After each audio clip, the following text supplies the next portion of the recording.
Hello, this is Tony Brewer from the We Talk Truth Group, and you're listening to Cogitations. And Cogitations is the podcast where we talk about things that pertain to Christianity, this walk in this present life.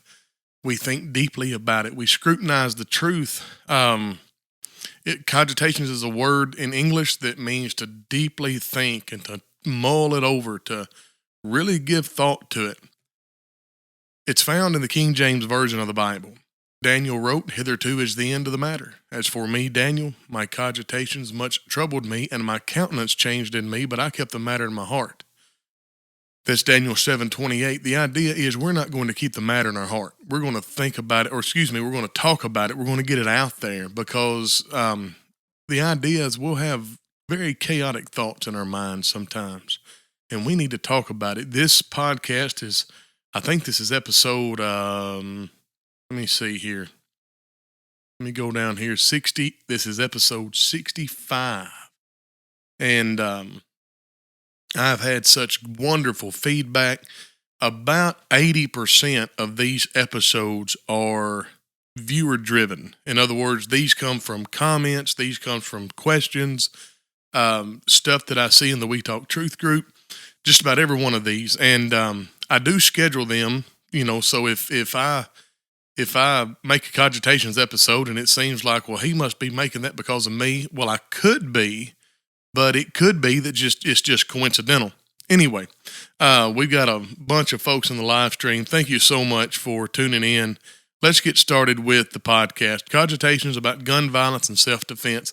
I get my news about 24 hours late, so all of you that are listening are well aware of the shooting in Dayton, Ohio and El Paso, Texas. It is tragic. We don't say the name of the shooter or the manifesto of the shooter. I will tell you this. It seems like this is a bipartisan shooting. I know there's a lot of people making political hay while the sun is shining with this issue. I wish they wouldn't do that. This needs to be a time of mourning. We can't heal. We can't come together and mourn while people are making a political issue out of shootings. And I'm very disappointed in some of my Christian brethren on the internet that are divisive over this issue. I expect, and this may be just me being naive, but I expect more logic and more clarity of thinking from people who know God. The problem is, I guess even the people that know God, we're not immune to a little bit of our own. We're not immune to a little bit of our own neurosis, I guess would be the right word. We can get a little bit crazy sometimes too. The heathen rages, sometimes the Christian rages. We all need the blood of Christ. Luckily, the Christians have it, and hopefully, whatever is said during a time of extreme emotion and pain can be forgiven. But whenever you have people who are sharing memes about Donald Trump and about how he's a white supremacist and he's racist and stuff like that, that is absolutely dishonest. I'm going to tell you, I'm very critical of Donald Trump. He's got issues. He just does. Donald Trump has issues. I wish we could take Twitter away from him because it's bad. He needs a Twitter filter, and actually, he needs a fake Twitter account that everything he tweets goes into another account that is overseen by some of his people, not his cabinet, but some of his advisors, and then they only tweet out of that fake account what they think needs to go out into the real wide world. But to say he's racist is dishonest. He's just a crude and boorish and mean person. He's not nice. He's not very presidential. I do like some of his policy. Well, I like most all of his policy. He's doing a good job so far. Things tend to be working out for him. He's got some gut instincts that make it appear like he's playing some kind of 4D chess. I don't think he's playing 4D chess. I just think he's got some gut instincts. What I am concerned with is is if he would just be quiet. I like what Ben Shapiro says. President Trump, it's Shark Week. Stay at home, shut up, and watch Shark Week. We know you like watching Shark Week because you told Stormy Daniels you liked watching Shark Week. So just shut up for a week and watch Shark Week and let the Democrats eat themselves from the inside out. Anyway, that ends the political segment of this podcast. I want to talk about gun violence and self-defense. Every time something happens concerning violence and guns in the United States, it causes some ecumenicals and Christians even. There's a difference between an ecumenical and a Christian. It causes them to start blaming the gun. This is hyper foolish. It's stupid. It's the stupidest thing I've ever heard. You don't blame the weapon. You can't stop violence by taking away the weapon. It does not work. The solution to gun violence, that is taking away all of the guns from the population, is like saying, and this is comparing apples to apples, it's like saying that because people die in vehicle accidents, we're going to take away vehicles from everybody. And I'll go a step further and say, to say that if we're going to take away guns from the population because a small minority of the population uses guns irresponsibly and illegally, it would be like saying, because traffic accidents, fatalities are caused by a small minority of the people who drink and drive, we're going to take away vehicles from everybody. Surely we can see how this is the height of stupidity. It's hyper stupid is what it is. We cannot do that. Well, what's the answer, you say? Let me tell you what the answer is. The founding fathers knew what the answer is, and I would dare say that God knows what the answer is. I think it's very interesting to study what a meek person is. A meek individual. If you'll go, we all know the meek shall inherit the earth. Blessed are the meek, for they shall inherit the earth. Well, let's go to Psalm 37 and look and see exactly what Jesus is referencing there. Oops. I cannot turn to something while I'm talking about it. I got to focus on the turning. All right. There's Psalm 61, 47, 42, 39, 37. There we go. All right, check this out. And incidentally, I taught this to a bunch of young people at camp. They absolutely loved it. All right. Verse 9. For evildoers shall be cut. This is Psalm 37, verse 9. For evildoers shall be cut off, but those that wait on the Lord, they shall inherit the earth. Okay, wait on the Lord. They shall inherit the earth. Those that wait on the Lord, we understand what those that wait on the Lord is. Go look at the very last verse of Isaiah chapter 40. They that wait on the Lord shall renew their strength. They shall mount up on wings as eagles. They shall run and not be weary. They shall walk and not faint. We understand. We sing that song, Teach Me, Lord, to Wait. We understand what waiting on the Lord is. It's being patient. It's doing stuff in the Lord's time, the Lord's way, by the Lord's instructions, and within the parameters of the Lord's will. Okay? But what is some of the stuff, and just like that, some of the stuff that, sorry, I had a message pop up there. It's a very good message. Friend of mine celebrating his son's getting a driver's license, but also, I think, feeling his age just a little bit, and I'm right there with him. Verse 11, look at Psalm 37. But the meek shall inherit the earth and shall delight themselves in the abundance of peace. How can a meek individual delight themselves in the abundance of peace? Well, when I want you in your own time to study Psalm 37. Everything about Psalm 37 is how a meek individual will inherit the physical land upon which they inhabit. The wicked people are going to flee. They're not going to have to deal with some of the things that other folks are dealing with. This is the same. This is the same chapter where David says, "For I have been young and now I'm old, yet I have never seen the righteous forsaken, nor his seed begging bread. The meek shall inherit the earth." If you look at the Hebrew term "earth," now this doesn't come across in the Greek. Okay, and I promise this is germane to about cogitations about gun violence and self-defense. It doesn't come across in the in the Greek, but that's okay because Jesus is hyperlinking Matthew chapter 5, blessed are the meek, for they shall inherit the earth, to the entirety of the context of Psalm 37, and specifically in the verse here, Psalm 37, verse 11, but the meek shall inherit the earth and shall delight themselves in the abundance of peace.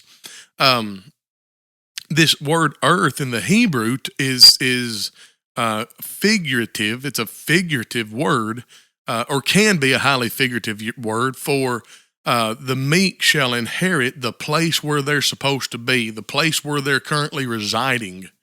In other words, you've been given a land, Hebrews, and you're going to inherit this land. It's going to be passed down from generation to generation. The meek shall have it passed down from generation to generation. It's going to be yours. You're going to delight yourself in the abundance of peace. But how can the meek inherit it with all the wicked people? Well, listen to what he says about the wicked people. Look at verse 10. For yet a little while, and the wicked shall not be.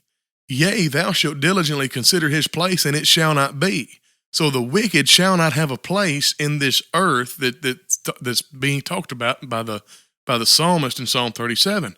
But the meek shall inherit the earth and shall delight themselves in the abundance of peace. The wicked plotteth it. Now, here's the difference between the meek and the wicked. The meek shall inherit the earth. We don't know what it means to be meek at this point, but we know what the wicked are. The wicked have drawn out the sword and have bent their bow and cast down the poor and the needy, and to slay such as be of an upright life or conversation. So here's a picture. The antithesis of a meek person is a weak person, but they do have a sword, they do have a bow, and they have drawn out the sword and they unsheathed the bow in order to oppress the weak and slay the righteous and the just. All right. Now, verse 13, the Lord shall laugh at him, for he seeth his day is coming. Okay, so the wicked does have a day of reconciliation, a day of reckoning. The wicked have drawn out the sword and have bent their bow to cast down the poor and the needy, to slay such as be of an upright conversation. All right, their sword shall enter into their own heart. Their bows shall be broken. A little that a righteous man hath is better than the riches of many wicked, for the arms of the wicked shall be broken, but the Lord upholdeth the righteousness. The Lord knoweth the days of the upright, and their inheritance shall be forever. What is the inheritance in the context that a meek person shall inherit? It is the land in which the Jews dwell. Okay? If the Jews had have continued to be meek as a whole, then they would have kept that land. All right, but they didn't. God knew they wouldn't, so there was a contingency plan made.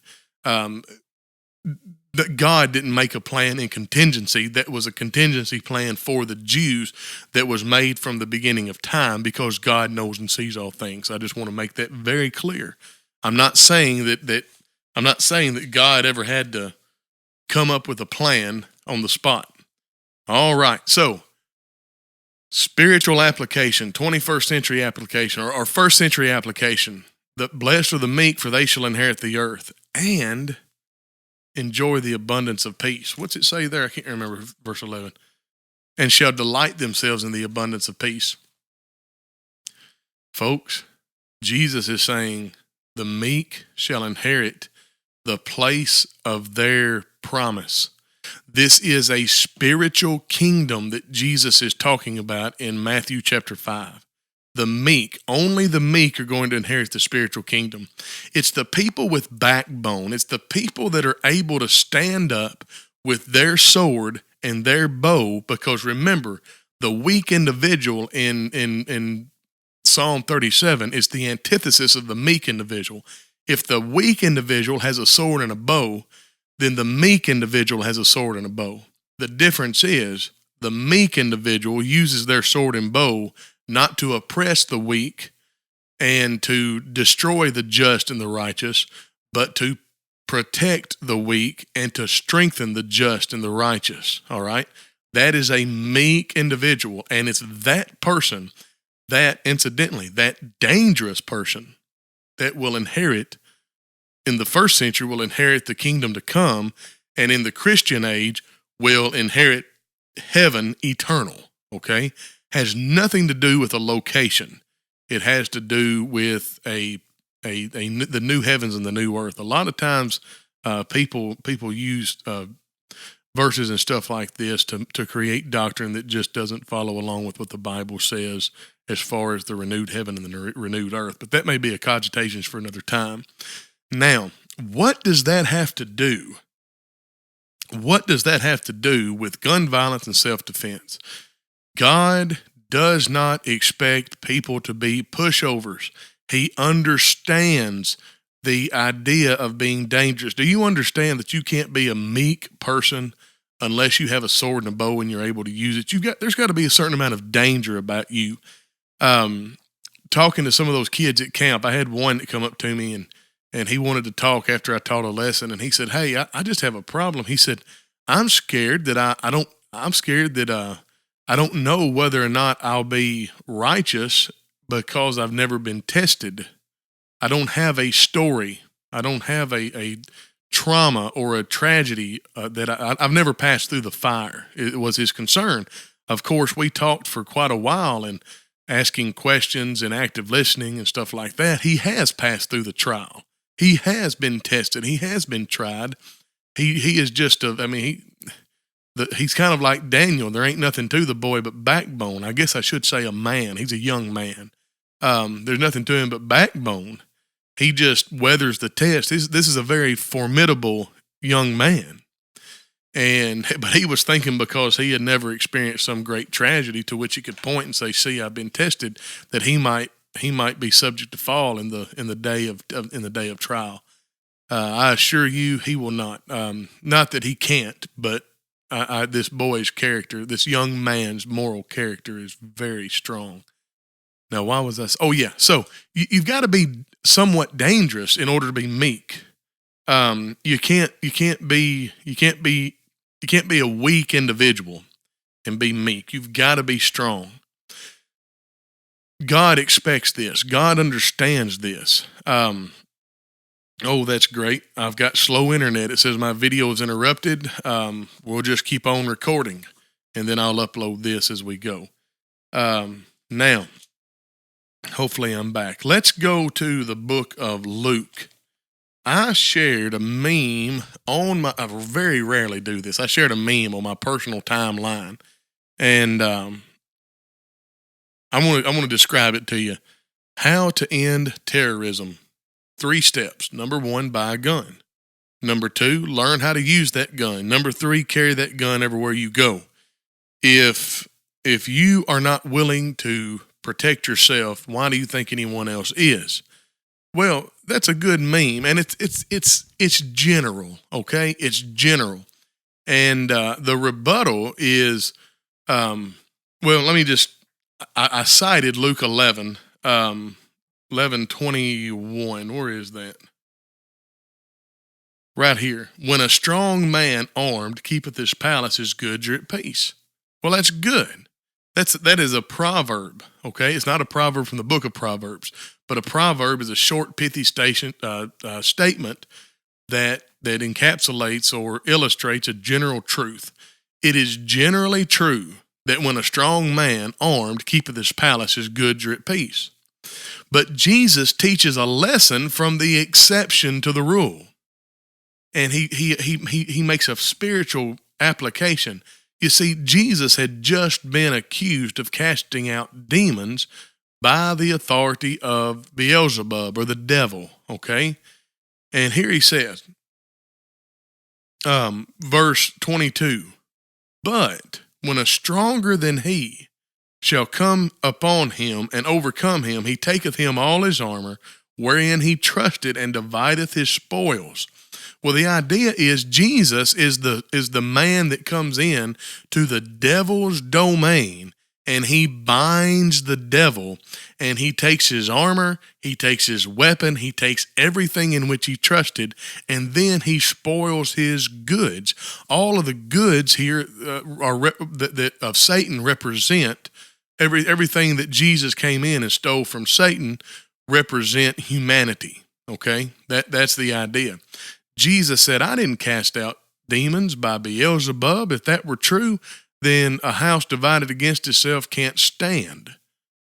No, a strong man, when a strong man armed keepeth his palace, his goods are at peace. Satan in this instance is the strong man. Now, the rebuttal is, well, if you'll finish the rest of that sentence, you'll notice that when one stronger than he comes, he's going to bind the strong man of the house and take his armor and his weapons and all these things in which he trusted. Sure, that's true. That doesn't take away the truth of the proverb, though.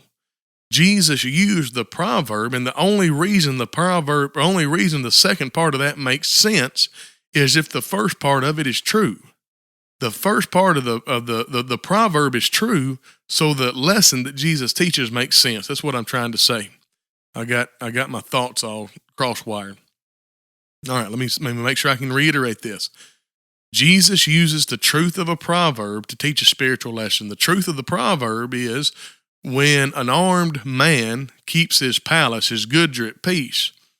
But now there is an exception. When one stronger than he comes, they can bind the strong man and take that weapons and take those weapons and take that armor in which he trusted. Now here's the thing. I don't trust in my gun to protect me. I trust in my God to protect me. Then some fool will say, well, then why do you carry a gun?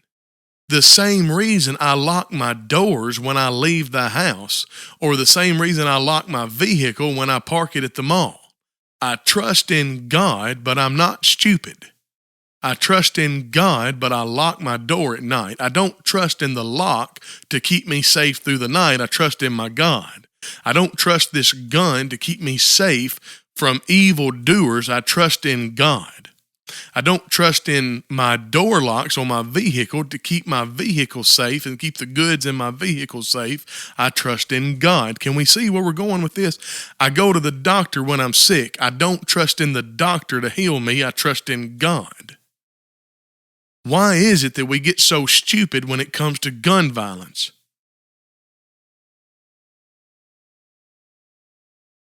I paused. I don't know who I was expecting to answer me. Folks, we got to do better. If you have some kind of major scruple against carrying a weapon, then be quiet. There's no leg for you to stand on in trying to tell people that they don't need to carry a weapon. To telling people that carrying a weapon means that they don't have enough trust in God is the exact same thing as telling people because you lock your doors at night at your house, or because you lock your doors when you go on vacation, you don't trust in God. Folks, that's the height of foolishness. It just is. Jesus understood this principle. Jesus understood the right, the God-given inalienable right for self-defense, for ownership of property. All right. And before anybody says anything, yes, I understand. Technically, we're stewards and we don't own anything. It's all God's, but we are given it, and it is our responsibility, and we must protect it. And Jesus understands the principle of protection of our goods. Okay. When a strong man armed keepeth his palace, his goods are at peace. What is in his palace? Do you think that all that is in his palace is just material things? You think the only thing the strong man is protecting is his couch and his love seat and his television and people don't have VCRs. Their PlayStation 4 and their computer? No, it's the family. That's the idea. Jesus understood this. Jesus understood that it's just a common universal truth. All right. Now, again, I'm going to go, and I may not. I'm Luke 22:36. I'm going to articulate the right of Christians, because here's what is, here's the rebuttal or the retort. Well, it's okay for people in the world to walk around going on, but Christians are different. No, they're not. Not in that aspect. Christians got to live in this world, but they can't be of this world. Why do you think that Jesus would hamstring all of his followers and make them, again, think about the definition of meekness. Why do you think that Jesus would hamstring all of his followers and make them to where they would be at the mercy of the whims of weak men? It doesn't even make any sense. But let's go to Luke chapter 22, verse 36. And let's see, verse 36. Then said he unto them, but now that word but, that is an adversarial conjunction. That the conjunction conjoins two ideas or thoughts. The adversarial conjunction conjoins two ideas or thoughts that are adverse from one another. In other words, before it was one way, now it's going to be different. Got me? Let's read verse 36. But now, as opposed to then, he that hath a purse, let him take it, and likewise his scrip. And he that hath no sword, let him sell his garment. I want to tell you, I'm going to go hook up to my trusty, rusty e-sword, and I'm going to make sure I get you a good definition of all these terms. E-sword is such a good resource. My suggestion, though, is be careful with e-sword and the lexicons, because they are beta versions. They get you enough to really, really be able to wet your whistle and understand the text. But be careful, because some of these you don't go very deep, is what I'm trying to tell you. In other words, don't use a screenshot from eSword to try to win an argument on the definition of a term. Because if you're talking to somebody who has a full version of these lexicons and who has access to more lexicons, then you're not going to get a full understanding of the nuance of that word. But then he said, but now he that hath a purse, all right, a purse, that is a money bag or a purse, let him take it, and likewise his scrip. And this is a wallet, a leather sack in which travelers and shepherds carried their provisions. Muzzle loaders, they carry what's called a possibles bag. That would be your possibles bag. And he that hath no sword, let him sell his garment. The word garment here is a garment of any sort, a cloak or a mantle, and the tunic, an upper garment, a cloak, or a mantle. Kind of like a coat, okay? Like a jacket. So you sell your jacket and buy a sword. All right, why does Jesus say this? Because I say unto you, this is verse 37, that this that is written must yet be accomplished in me, and he was reckoned among the transgressors, for the things concerning me have an end. Now, I want to start with the retort, with the rebuttal that's from people who say that this doesn't apply to you and me. They say that this prophecy was fulfilled whenever Jesus died on the cross and all of his people were scattered and they were numbered among the transgressors. Well, no, that's hogwash. That's true. It does have it is fulfilled there, but Jesus's followers have always been numbered among the transgressors. Jesus's followers were numbered among the transgressors very soon after the day of Pentecost. I understand that the Acts chapter 2 says the people grew in favor with God and man, or the church grew in favor with God and man, but it didn't take them long to figure out what was going on, and by Acts chapter 7 rolls around, they're already killing Christians. So the Christians are numbered among the transgressors, and then in Rome, the Christians were numbered among the transgressors because Christianity didn't have a right to exist. Here's the thing. This is talking about the limited commission in contrast to the Great Commission. Okay? I do not understand why we apply this so specifically and exclusively to the night Jesus dies. All right? Listen to this. Verse 35 of Luke 22. When I sent you out without purse and scrip and shoes, lacked ye anything? So did you lack anything? Now this is Matthew 10. This is the limited commission. Look at verse 36. Then said he, the end of verse 35 rather. They said nothing. So lacked you anything? No, we didn't lack anything. Luke 22:36. But now, so different. There's two different things in question here.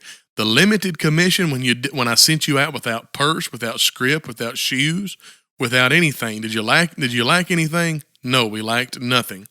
Okay. Now, he that hath a purse, let him take it, and likewise his possibles bag or his scrip.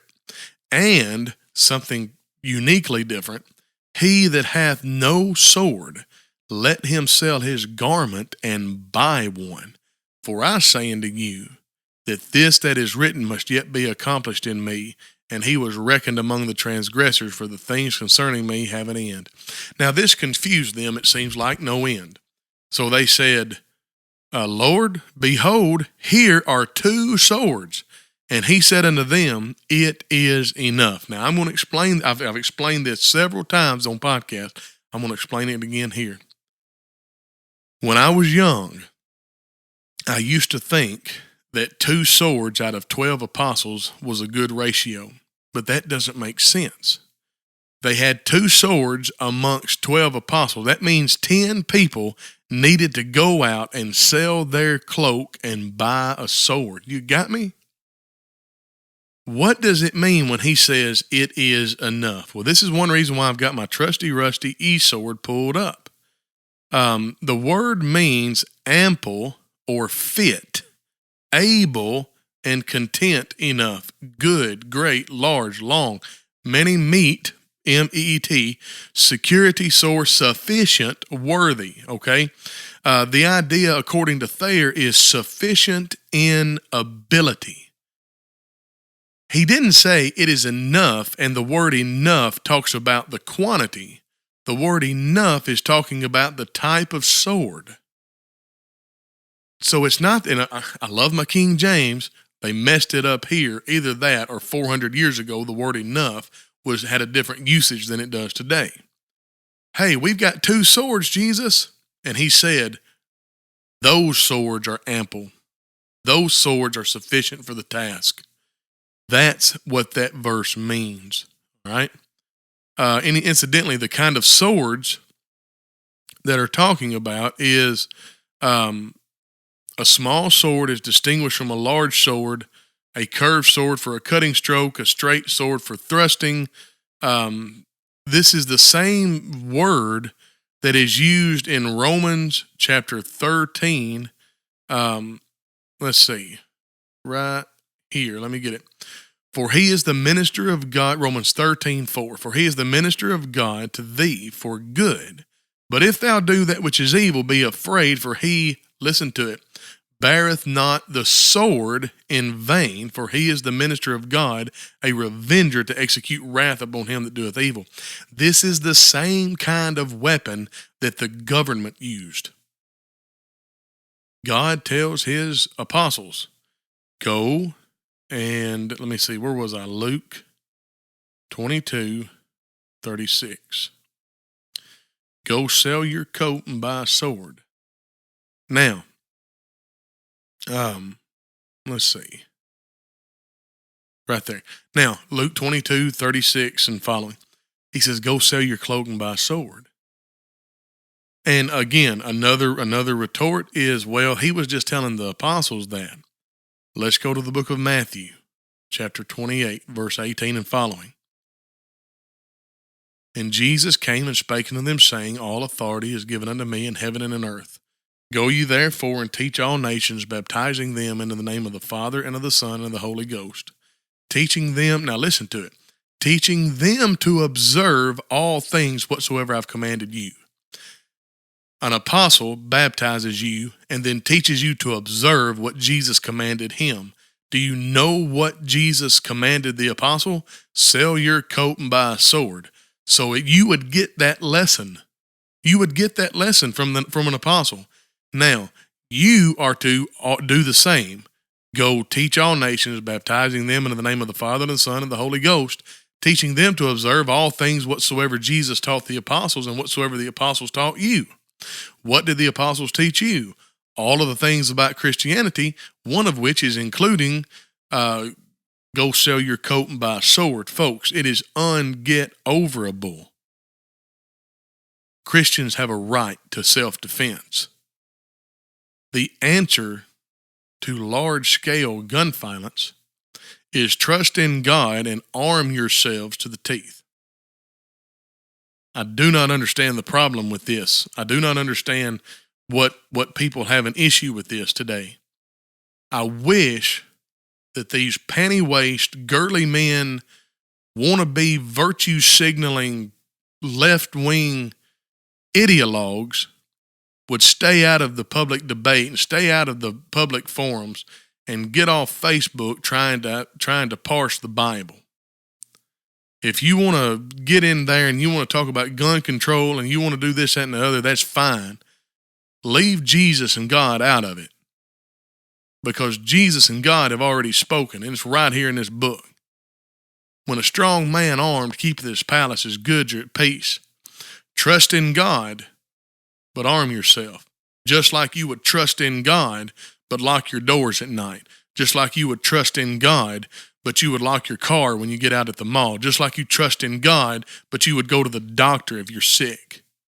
Trust in God, but you carry around a method of self-defense. Okay?